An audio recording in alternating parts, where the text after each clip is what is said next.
A lot of those guys are going into rentals, and that's Okay. kind of what they're doing. There's a lot of rentals out there. The rental prices have definitely come down because more people are developing rentals. So what we're doing is we're going into listing presentations and we're talking to them, and they're worried that their house is at its height right now, that the most money they're going to get is right now. They're afraid that it's going to get less. Do you think So that's a fair way to think about it? I think in the next few years, I don't think right away. We are Okay. in a massive underbuilding situation. There's not enough homes for the people that need it. So I think it depends on your location. Real estate, if I've learned anything in my many years in it, is super hyper local. Yep. So every market is different. You know, I'm really speaking more tri-state area. But we say, all right, they're ready to go. They can't do the stairs anymore, or they kind of want to Yep. get out. They want to make their money somewhere else. So we're putting them into rentals while they figure out what the right lifestyle is. Are they going to right size? Do they want a different house? Do they want to go near their kids?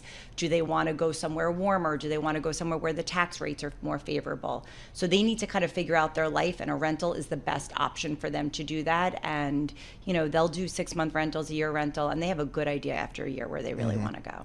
Talk to us more about the low inventory that you were alluding to, because that was an issue well before the pandemic, coming out of the great financial crisis, but obviously was exacerbated by the pandemic. What kind of regions have more issues when it comes to low inventory, or is it more broad-based around the country where it's a problem? Yeah, so I don't think it's broad-based. I think there are some areas that inventory. I think in the tri-state area, our inventory is really, really tight. We sold 25% less as a county, and that's not because the demand You're up in was Westchester lower. County. Up in Okay. Westchester. And that's not because the demand was lower. It's really because there wasn't enough houses to go around. Yep. So there was bidding wars everywhere. The prices have definitely gone up, and they've maintained that.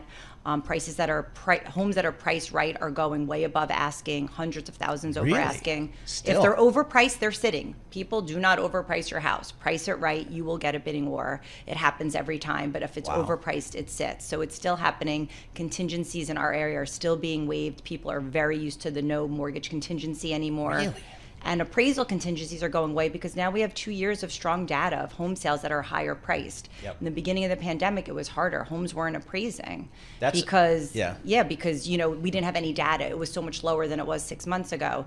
Now houses are really appraising, so people are willing to waive those contingencies. I'm telling my guys, get in now. When the rates start going down, there's going to be even more demand, and you can refinance as time goes on. A lot of the lenders are now offering one free refinance within the year that you lock into a rate. So if rates do go down a half a point, you can refinance without all the extra costs. So is there a rate, I mean, when you sit around with your real estate buddies talking about the biz, is there a rate on the mortgage that you think will magically cause sellers to say, okay, now I'll put my house on the market if it's, I don't know if that rate, again, we're still north of 7% on the 30-year fix. Is that 6%? Is that 5%? Where Right, like there's what's some the clearing catalyst? rate. Yeah, that Right. kinda- Absolutely. Yeah, I think it's like 5.5. Okay. I think that's kind of the magic number. The 7-year ARMs are at 6% now, or even a little bit lower. You Okay. can get it if you can put money into a bank. You know, they give you like a favorable discount. So there's a lot of lenders out there. There's a lot of people. It's a very competitive marketplace right now.